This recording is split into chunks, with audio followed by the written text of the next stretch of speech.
For the first time in program history, Purdue is the preseason number one.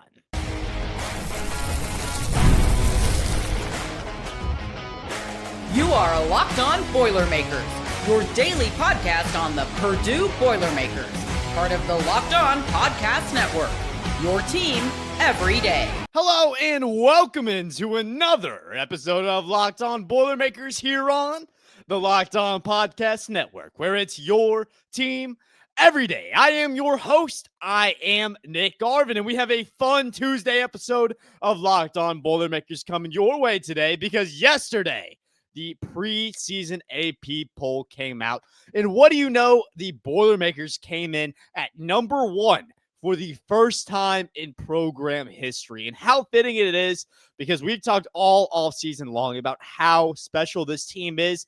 And they had their first special accomplishment, coming in to the season as the number one team in the top 25. A lot to be excited about.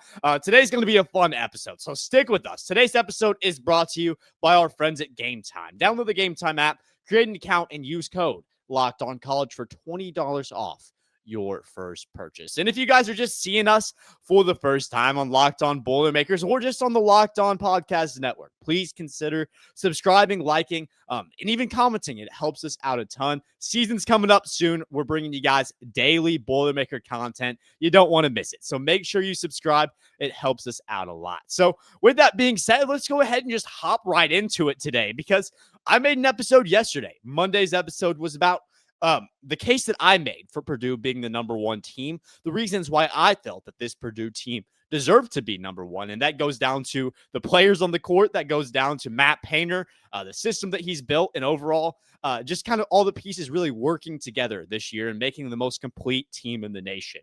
We talked about that yesterday. And I also talked about how with the AP voting, it's not the most consistent thing in the world in terms of getting things right.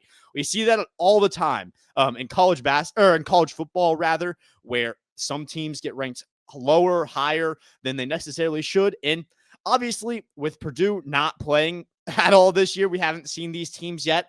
With them getting beat by Houston in the Sweet 16 last year, I thought there was an opportunity that Purdue, they'd get ranked maybe even third or fourth. That was a possibility. That's something that I could see happening. But I made the case. I believe that Purdue should be the number one team in the nation. And of course, 11 a.m., noon Eastern on Monday, it got released, and Purdue is the number one team in the nation. And honestly, I'm excited about it. A lot of people talk about this is a target on the back, and then a lot of people around Purdue, Purdue fan base rather, they wanted that team to maybe get ranked third or fourth. Then they have to fight for that number one spot. And I understand the thought process behind that, but personally, I enjoy being the number one team in the nation. I enjoy that going into the year, and especially going into that exhibition match where Purdue is ranked number one. Kentucky, on the other hand, they're ranked number 9. And how often is it that you have an exhibition match in October with two top 10 teams, including the number one team in the nation? One more thing that I do want to mention, Purdue's regular season opener against Evansville. Evansville is a team that a lot of people are going to overlook, and that's fair, but they beat a number one team in Kentucky a few years back. So that's something to watch. Evansville looking to upset their second number one overall team, or second number one team in those AP polls in just over a few years. So that's going to be a key storyline going into that one, with Purdue now being ranked number one. Just a lot to be excited about. That number one spot is so fun to have. And Purdue, they've had it 4 out of the last 5 years. Obviously, this is the first time in program history that they've had the preseason number one. But like I said, 4 out of the past 5 years, Purdue, they found themselves in that one spot, one of only 5 or 6 teams to do that in the whole nation over that span. So overall, just kind of telling of where this program is at under Matt Painter, what he's been able to do with it. And let's talk about the overall AP poll here, because honestly, the main takeaway from me was Purdue plays a crazy amount of ranked teams this year. In theory, these teams could be out of the AP poll by the time Purdue plays them, but I still think that Purdue has a really nice schedule in terms of difficulty, and I don't think that's going to change a crazy amount. over the stretch of the year. But at number 1, of course, Purdue. At number 2, Houston. And at 3, Florida. We knew those would probably rotate, but overall, that's going to be your top 3. A lot to expect out of Houston and Florida this year. They were in the national championship last year. It kind of comes with the territory. But at number 4 is UConn. That's a team that they're going to be good this year, trying to bounce back from an underwhelming ending to the year last year. St. John's, similar spot. In UConn, those 2 teams, they'll be battling it in the Big East this year. Duke comes in at 6, the first Big Ten team. And there were plenty of Big Ten teams. I believe 6 came in, but Michigan was at number 7. They'll be a good squad this year. BYU, who largely unproven, but they have the number 1 freshman in the class, and AJ DeBonsta. They're at number 8. Kentucky, who Purdue will face off against in just a few weeks.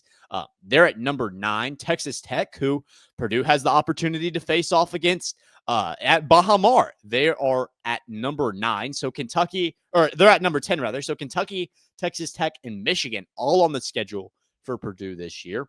At number 11 comes in Louisville. They're going to have a solid backcourt this year under Pat Kelsey. We'll see where that team's at. There's a lot of expectations behind that program this year. UCLA, who Purdue will face off against, they come in at number 12. Purdue will face off against UCLA in LA on the road after playing USC. So that'll be a tough game there. Arizona, Arkansas come in at 13 and 14. At 15 is another opponent that Purdue will take on this year. Alabama, that Nate Oates team that they're not as experienced as they were last year. A lot of different pieces, but Nate Oates has consistently proven that he's got a good program going down in Tuscaloosa, and Purdue will have to travel on to Tuscaloosa to take on the right now ranked number 15 Alabama Crimson Tide. Coming in at 16 is Iowa State, another team that Purdue is going to face off against. That's a non-conference game in Mackey in the month of November, I believe. At number 17 is Illinois, led by Brad Underwood. He's been everywhere lately, talking about all the international guys that he's brought in. I thought that Illinois may even be higher ranked than 17. They came in at 17, but that's still a team that Purdue is going to face off against in conference play this year. Tennessee at 18, Kansas at 19, Auburn comes in at 20. Really didn't know what to expect from the AP voters with Auburn because, of course, Bruce Pearl, he leaves. Stephen Pearl, he comes in. New head coach, but, I mean, you still have Tahab Pettiford. He's one of the best guards in the nation behind Braden Smith. That's still going to be a team that you're going to have to prepare very well to be able to beat in the Indy Classic in Indianapolis, December 20th. When Purdue faces off against that team. Gonzaga comes in at 21. Michigan State, conference opponent, who Purdue will see at Mackey. Once again, they come in at number 22. Creighton comes in at number 23. Wisconsin comes in at number 24. Purdue will face off against them in conference play. North Carolina, it comes in at 25. Obviously, there are still other teams that got votes. Oregon is a team that Purdue will face off against that got votes. Ohio State, that may be it in terms of team. Iowa got votes. Indiana got a single vote. But overall, we can kind of just tell how tough Purdue's schedule is by the amount of opponents that are ranked in this preseason top 25. To my count, Wisconsin's 1, Michigan State's 2, Auburn 3, Illinois 4, Iowa State 5, Alabama 6, UCLA 7, Texas Tech 8, Kentucky 9, Michigan 10. So about 10 teams. That's crazy. 10 out of 25 teams this year for Purdue that you face off against. That's absolutely insane. This schedule's so tough. And we talked about it yesterday, how these preseason polls, like a lot of people say they don't matter because, I mean, you haven't seen the teams play, but it sets out a benchmark for where these teams are going to be ranked throughout the year because you kind of get that benefit of doubt if you lose an early game, if you're ranked super high, because you're not going to fall all the way down. Like it or not, that's just how it is. And Purdue, they have the benefit of the doubt this year. I don't see them losing a whole ton of games, but they definitely have the opportunity to rank up a ton of quad one wins. They have the opportunity to boost that resume early. And at the number 1 spot, you have no real ceiling this year for Purdue. This team could go as far as you want, and they have all the opportunity to do that. They have the schedule to build up that resume for the number 1 overall seed going into March. They also have a schedule where most of those games are winnable, and there's a real opportunity where Purdue only loses 2 games, 3 games on the season.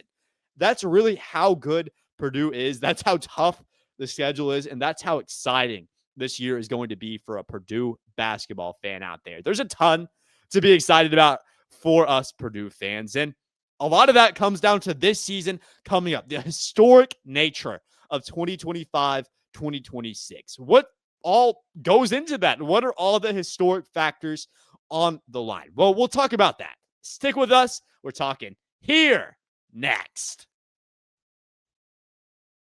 The holidays are going to be here before you know it, which is exciting, but getting your home ready for guests and celebrations can feel like a lot. Maybe your serveware needs a refresh or the guest room could use new bedding. Well, Wayfair has everything you need to get your home holiday ready. From Christmas trees and wreaths to bedding, cookware, and outdoor inflatables, it's your one-stop shop for everything in the house. Wayfair makes it easy to personalize your home for the holidays with a huge selection for every style and budget. And with free and easy delivery, even on the big stuff, you can get everything you need without the hassle of huge delivery fees. I haven't gotten to Christmas yet, but I've been able to stock my home with all the fall decor I need, thanks to our partners at Wayfair. And right now, you can too. Get organized, refreshed, and ready for the holidays for way less. Head to wayfair.com right now to shop all things home. That's WAYFAIR.com. Wayfair. Every style, every home. Today's episode is also brought to you by our friends at FanDuel. The NFL season is here, and FanDuel has an offer that you're not going to want to miss. Right now, new customers can bet just $5 and get $300 in bonus bets if you win. That's right. Pick a bet, put down just $5, and if it hits, you'll unlock $300 in bonus bets to use across the app. I love using FanDuel because I can bet however I want, whether that be a futures bet, I can jump in live on the action, I can parlay it all together. It really doesn't matter because I can bet however I want with FanDuel, and you can too. So what are you waiting for? Visit FanDuel.com to download the FanDuel app today and get started.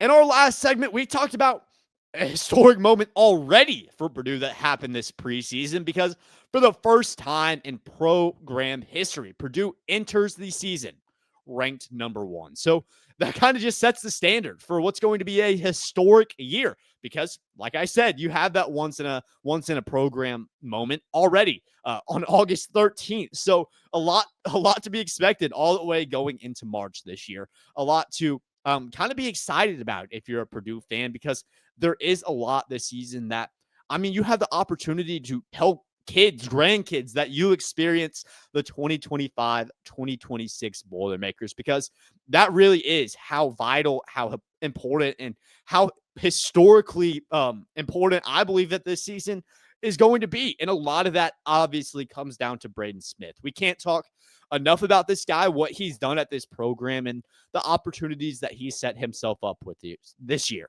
He's the preseason favorite for National Player of the Year. Purdue, they're the favorites for the national championship. And of course, Braden Smith, he's in play. He's on pace to break Bobby Hurley's all-time assist record at Duke. He has so many different opportunities. There's different statistical numbers that he can get regarding points and assists that have never been done before. He just has so many opportunities this year to put himself in the history books. And with that comes Purdue. Purdue goes down in the history books alongside Braden Smith this year. And I believe those two names go hand in hand, as they should.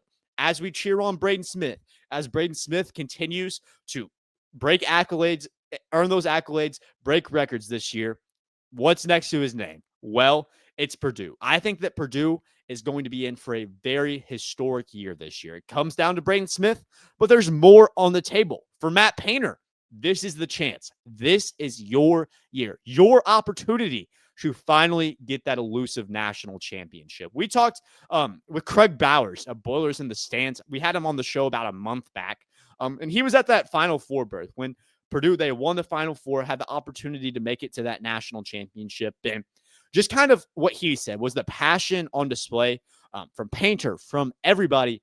When you make it that far, especially for Purdue, they don't have that national championship yet, but all the guys that played for this program years and years and years, it's a family, it's a lineage of guys that they want to see Purdue get this done. They want to see this team get it done. And it's like, if Purdue is able to win a national championship this year, it makes up for all the years in the past. It makes up for losing as the 1 seed against the 16. It makes up for just barely getting beat out by UConn a couple years back in the national championship. It makes up for barely falling short against Houston. The past 3 years, the history of this program, it all goes away. You have the opportunity to right all your wrongs by winning a national championship this year. And for Braden Smith, for Fletcher Loyer, for TKR, they've been through it all. They've seen everything between the 16 seed loss, the national championship loss, Sweet 16 loss. They've been through it all. Every stage of March Madness, every stage of college basketball, they've been through it. And they have the opportunity to right all the wrongs this year and get that national championship. And with that, like I said, Matt Painter, it's historic for him as well, because that's all he's missing. Matt Painter has done everything in college basketball. There's a poll that came out the other day where it was like college coaches, they had to vote on where they'd want their kid going to go play college basketball. And guess who was the favorite in that? Guess who got the most votes? Well, of course, it was Matt Painter, because that's the type of program that he's building in West Lafayette. And all he's really missing is that national championship. Obviously, it's going to come with time, but we've waited our time. Matt Painter has built this program up to a level where it's now ready. And I think that it has been ready for several years, but now is the best chance for this program to win that national championship. It starts today, though. It starts with Purdue getting ranked as number 1. That's not going to stay unless you continue to win games. So Purdue, they've got to prove it this year, but they're setting themselves up in perfect opportunity for this to be a historic season. And we can talk about the personnel all day long. We can talk about all the new guys, all the depth. We can talk about Jakari Harris, CJ Cox, Benner, Meyer, all the new guys, all the young guys that are going to come in and be Purdue Boilermakers for the next couple years, that are going to be the next generation of this program. They're going to help out this season. They're going to prove that they belong. And I honestly believe that that's the most important factor for why this team is the favorite. All the pieces around the big 3. That's fine. I love those guys. They're going to make their names known this year. But this year is really about that big 3. It's about TKR. It's about Braden Smith. And it's about Fletcher Loyer. And it's a historic reason because of those 3. Very rarely, and I mean almost never in this era of college sports do you see 3 guys stick around. We saw Braden Smith being offered millions of dollars to leave Purdue, and he doesn't. Those guys stuck around because of the goal of a national championship in their mind. And that's why I want it so bad. I want this national championship, not for me, not for Purdue, not for those fans. I want it for those 3 guys, and I want it for Painter. And I want it for those 3 guys just for what we just talked about. They've been through everything. And I feel like the loyalty, especially in this new era where guys are jumping around, it's so commendable. The loyalty that those 3 guys have shown, it makes them like, you want to fight for them. They're like the underdogs where you just want to back them. And I know it's hard to say that those guys are underdogs when they're the number 1 overall team right now in the nation, but just the fact that they continue to fight. They didn't take the easy way out. They didn't transfer to a big school for a ton of money. And Purdue, obviously a big school, a big program, but I mean, I don't think Purdue is going to pay as much for they don't have as deep pockets as some of these other programs have. And I'm kind of getting off track with this, but I just want to say this year is a historic season, and this year's big. And it's not just big for this year's team. It's big for everybody who has ever gone through this program, because Purdue has the opportunity to right all their wrongs. It happens this year. This is going to be one of the most exciting years Purdue fans have ever seen. And a lot of anxiety I expect to come with that, just because the expectations are so high. But I expect Purdue to absolutely live up to those expectations. And I think it's all going to be worth it. And I think that the big 3, TKR, Braden Smith, and Fletcher Loyer, deserve it more than anybody. But all we can do is wait. And we're not going to have to wait much longer, because Purdue versus Kentucky is just a week away from this Friday. So stay tuned. College basketball is almost here. But Purdue's still on that recruiting trail. It's a long shot, but Colbin Langer has Purdue in his final 6. We'll talk about that guy here next. College football is back, and I couldn't be more excited. The tailgates, the rivalries, the energy in the stands. There's just nothing like it. But let's be real.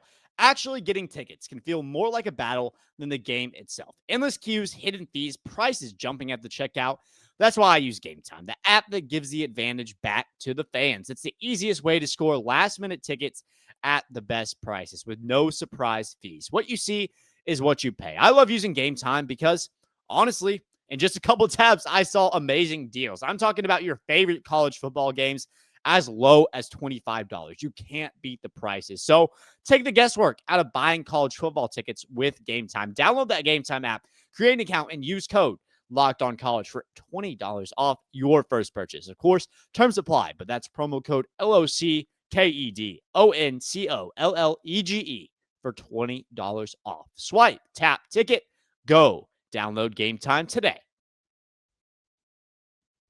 As we've gotten closer and closer to the college basketball season, the 2026 class, the recruiting news has been off the charts because all these guys, they're picking their teams. They want to be committed before their high school season starts for their senior year. And as other guys commit, everyone else commits because they don't want those scholarship spots to fill up. So we've just seen a ton of recruiting news come out. And Purdue, they missed out on Ralph Scott and Bo Ogden a couple weeks back, and that one kind of hurt Purdue because they really recruited those two guys hard. But someone else, another young player, and this guy is a top 20 recruit. He is about to make his decision, and Purdue is in the final six for this guy. This guy is Colbin Landrew. Colbin is out of Alabama. He's a shooting guard at 6'6", comes from the school Wheeler in Albster, Alabama. 6'6". He's technically a shooting guard, but he can definitely develop into a more of a wing guy. 210 pounds. Colbin Landrew, like I said, top 20 recruit in the nation. And this is a guy that I think that he can really stun some people. I think he's top 20, so you can't necessarily say under the radar, but I think that, once again, this is a guy that Purdue is recruiting him for a reason. They see the value in Landrew, and they see that this guy has a lot of talent. And kind of that traditional Purdue mold that we've seen them recruit time after time after time this year and going into previous years, where this guy can straight up shoot the ball from the wing spot. He can shoot the net out of the arena. That's what this guy is, with the potential to develop as a defender. He can get it done against lengthier wings. That's who he is. He has the opportunity to develop as a defender, but right now he's an elite three-point shooter. That's who Landrew is. And of course, that's what Purdue wants. So they get in on him. But of course, everybody gets in on this guy because he's really that good of a player. So Purdue, they get on him. He releases his final six. Purdue is in that final six alongside Mississippi State, Ole Miss, Louisville, Connecticut, and Texas A&M. I mean, Connecticut, they've been making moves. The two Mississippi schools, definitely interesting. Louisville, we know Pat Kelsey has been all over those talented guards. Purdue, likewise. These are teams that they have been all over the recruiting battles, and it's like one last final one between all these teams. Right now, for the One Network, they have Mississippi State and Ole Miss as the front runners for this guy, and I kind of see that. I think that they are very close to where he's located in the Alabama. I think they also say that he's in the Georgia. He's ranked as a Georgia recruit on the One Network. So obviously that Mississippi connection kind of close to the area that he is in. So it certainly makes sense, but I do not think that he will go to Purdue, but they're still in it going into the end. So the real thing to monitor with this guy is if he does cut it a little bit less than six, maybe he picks 3 or 4 teams to go into commitment day. Well, that gives you a better look at who's still in the running, whether Purdue's in the running, competing with those Mississippi schools. It gives you a better idea. So certainly we need to wait before we come to any conclusions about this guy. His commitment date is coming up. Don't have the exact date, but I know that it has been announced. Another CBS announcement, which I think isn't great for Purdue because all the commitments that we've seen for Purdue this year, Luke Ertl, Jacob Weber, and Rivers Knight, they haven't been flashy about it. They've kind of been low key. You get your social media posts, but none of this TV commitment date planned out weeks before. None of that. They haven't gone that route. So for that, it makes me feel like this guy may go in a bit of a different direction. It makes me think that he may not be entirely sold on Purdue. But once again, we don't know yet. It is still slightly early. A lot more is going to come out about this guy. But if Purdue is able to land him, like I said, a ton of upside for this 2026 class. Purdue, they're really trying to round it out right now. You have Jacob Weber, who's that shooter at the 2 spot. You have Luke Ertl, obviously, at the 1 spot, who is going to be that point guard of the future for you. You've got Rivers Knight, who is really developing. He's starting to be one of the more underrated guys in this class, can really stretch the floor from 3. So right now you have 5 scholarships. You got 2 more openings. So you got to think maybe a small forward like this guy Landrew, and maybe a center, Sign-On Juan. He's still available. A lot of options still on the board for Purdue. There's still a ton of talent left in this class. And I think Purdue gets at least one more guy, whether that's Landrew, whether that's Juan, maybe that's someone that we haven't talked about. It's hard to say right now, but I do believe that Purdue, they will try to get one more guy, whether that's possible, whether it's not, it's hard to say. But like I said, still a ton of talent left on the board. Even Cameron Williams, that's a guy that Purdue, they're competing with a ton of teams, whether that be Arizona, Kentucky. They're just competing for that guy. He's the number 4 recruit in the nation. But Purdue, a bit of a long shot for some of these top guys right now, but certainly in it.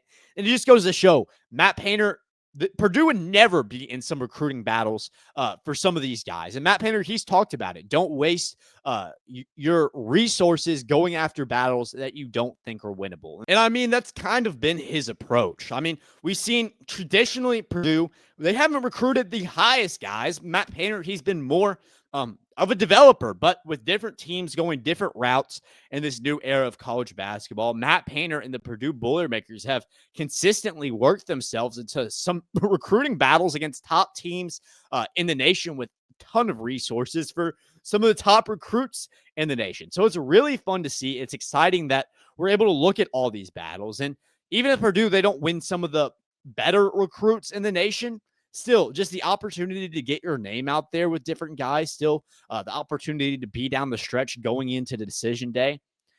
It's really fun to see if you're a Boilermakers fan, because like I said, that hasn't always been the case. The way that Matt Painter has decided to build his teams over the past few years, blending in the transfer portal and then getting yourself some really quality talent out of high school, I think that it's the way to win. I think it's the way to build the roster, not focusing too much on one category, but in fact, utilizing both, coming up with a bit of a hybrid technique in order to build the best roster. I think that Matt Painter, he's found a ton of success doing that. I think that Landrew is another player where Matt Painter, he's positioned himself in a battle to potentially land this guy. You can say the same thing about Cameron Williams. You can say the same thing about Sign-On Juan. The Matt Painter, he's working. Purdue is the number 1 team in the nation, and they have a top 10 recruiting class right now, and it's not finished. So this program is in immaculate position to find success right now. A lot of it falls on Matt Painter. A lot of it falls on the administration. But overall, I couldn't be happier to be covering the number 1 ranked Purdue Boilermakers. And I appreciate that you guys tuned in on this Tuesday to watch this episode of Locked On Boilermakers. Thank you guys for making Locked On Boilermakers your first listen today. For your second listen, check out Locked On Big Ten. Craig Sheeman breaks down the most exciting conference in college sports, from rivalries to the championships and every game in between. Find Locked On Big Ten on YouTube or wherever you listen to podcasts, part of the Locked On Podcast Network. Your team every day. Thank you guys once again for joining us on this Tuesday. And as always, boiler up, hammer down.